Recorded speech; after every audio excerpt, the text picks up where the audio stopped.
I'll be presenting to you on certain important aspects that transpired out at sea during the 3-decade conflict and the humanitarian operation, and specially emphasize on how the Sri Lanka Navy fought an asymmetric war out at sea and countered the terrorists out at sea.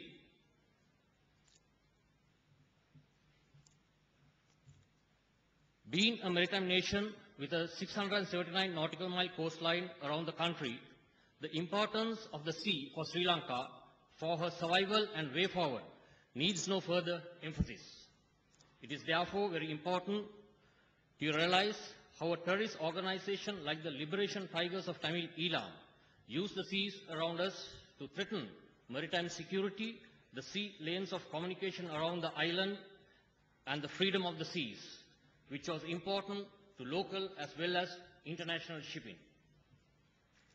The LTT was the most powerful and rudderless terrorist organization in the world, with a well-developed and well-tested capability for acts of maritime terrorism.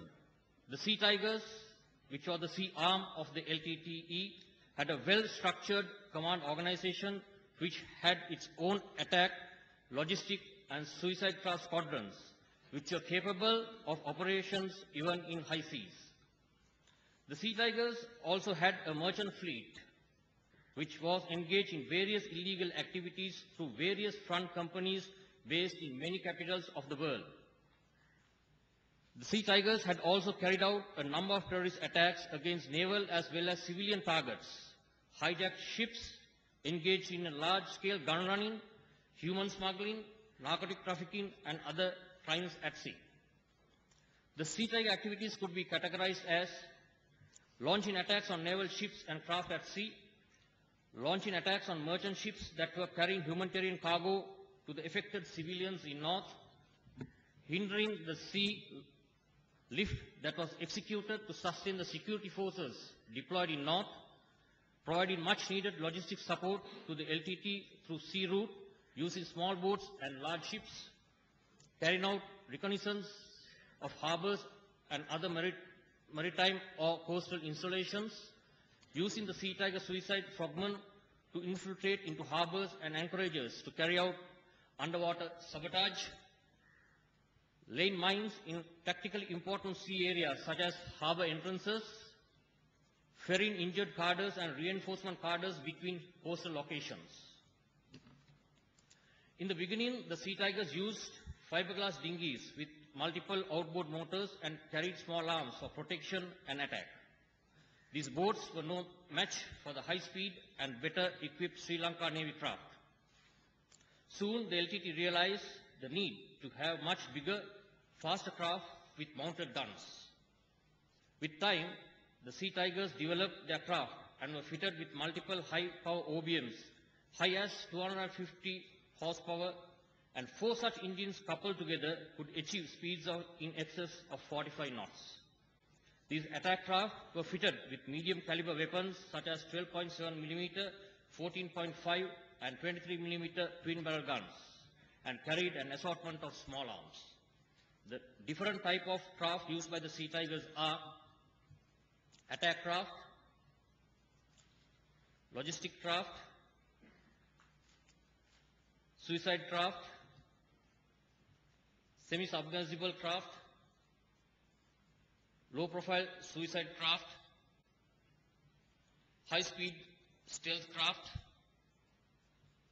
human torpedoes. With no land access to north of the country, Sea Tiger activities had posed severe threat to the sea lines of communication to north, particularly with the suicide boats. For most periods of the conflict, security forces and civilians in the Jaffna Peninsula mainly depended on the supplies through sea to the north. Sea lift of logistic and personal moves mainly from Trincomalee to north had to proceed with heavy convoy protection to counter Sea Tiger attacks. The Navy had a tremendous task in hand to maintain these sea lines of communications for more than 2 decades, which was the only lifeline to civilians and security forces in the north. The Sri Lanka Navy had been assisting the governmental and non-governmental organizations for a prolonged period to transfer food, essential items, medicine by sea to civilians in the northern area. These ships were protected against attack by LTT by way of escorting and providing onboard security teams of the Sri Lanka Navy during their passage to north. Even though protected, the LTT succeeded in attacking some of the ships carrying humanitarian cargo to north. What you can see on the slide is an actual incident where a merchant ship was attacked by a suicide LTT craft.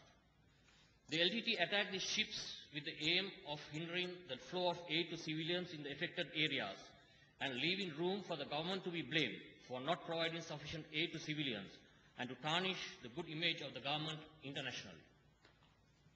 These assistance by the Navy continued during the period of the humanitarian operation too, by way of transferring food, medical items, general cargo and personnel by ships from Colombo and Trincomalee to Putumathalan, Mulivaikal and Kankasanture. During the final stage of the operation, many civilians escaped from the clutches of the LTT and arrived at Point Pedro and Pulmude by boats. These civilians were assisted ashore by naval personnel and required were provided with first aid.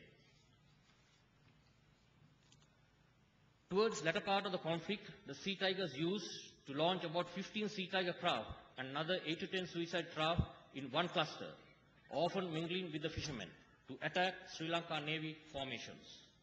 The Black Sea Tiger suicide boats had to be identified and destroyed swiftly, as given time they would attack in a pack of 5 to 6 in one attempt to overwhelm the Navy craft. The suicide boats were having a very low profile, moving at 35 to 40 knots with armor-protected bow and were extremely difficult to detect and engage. What you can see is an actual incident where one of our fast attack crafts were attacked by a suicide LTT craft.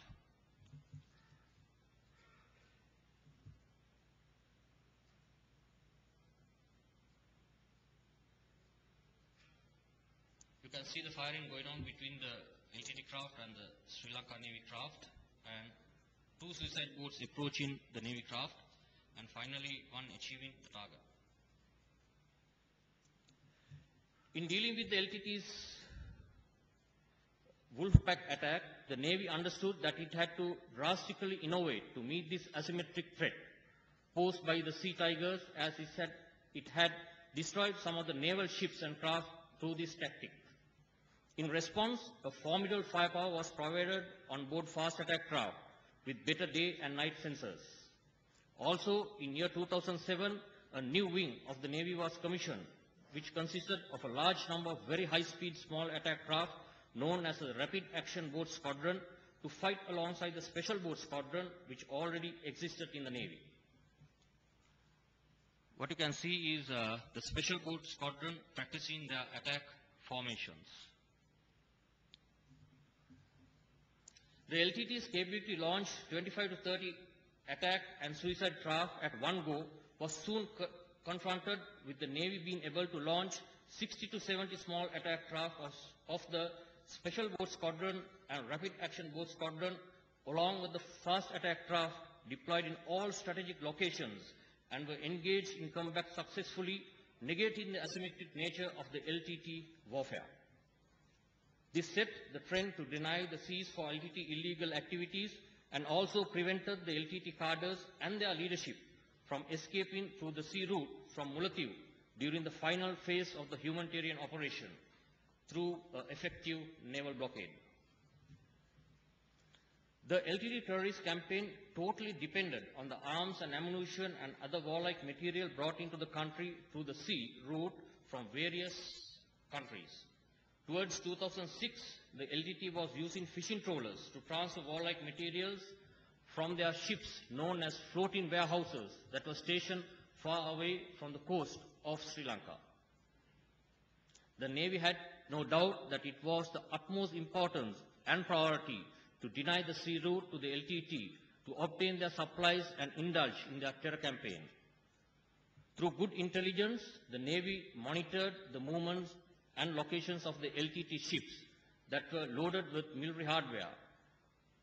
Due to the importance of the consignment of cargo and value to the LTT, they ensured to position some of their ships more than 1,000 nautical miles away from Sri Lanka. As the ships were out of the reach of the Sri Lanka Navy, the fleet had to improvise to a large extent and take calculated risks to proceed that far out to sea to locate these ships. What you will see on the screen now is how the Sri Lanka Navy destructed 8 LTT ships during the period 2006 to 2007 at the beginning of the humanitarian operation. The first ship was destroyed on 17 September 2006, around 350 nautical miles southeast of Sri Lanka. And this is the ship that was destroyed. The second ship was destroyed south of Sri Lanka, 730 kilometers away from our coastline on 18 February 2007. And this is the ship that was destroyed after the Sri Lanka Navy fleet had launched attack on the ship. The third and fourth ships were destroyed on 18th March 2007, 1,650 kilometers away from the Sri Lankan coast. And these are the two ships that were destroyed.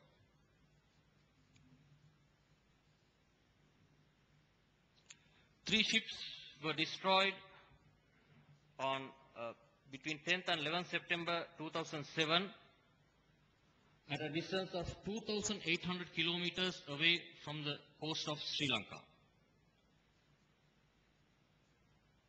And these are the three ships that were destroyed.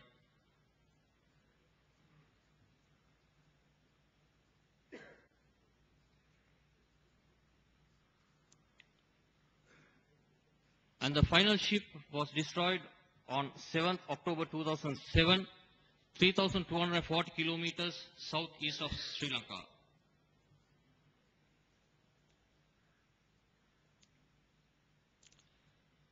Ladies and gentlemen, if all the warlike material on these ships were transferred ashore, it would have had a great negative impact on the humanitarian operation. And also, if the Sea Tigers remained in existence, they would have had threatened the international sea lines of communication of Sri Lanka, creating a more dangerous situation to that of the Somalian pirates. Destruction of these ships ensured that the Navy had cut off the supply route of the LTT totally, which was the pivoting point that aided the Sri Lanka Army to further their objectives on land and finally succeed in accomplishment of the humanitarian operation victorious. Thank you.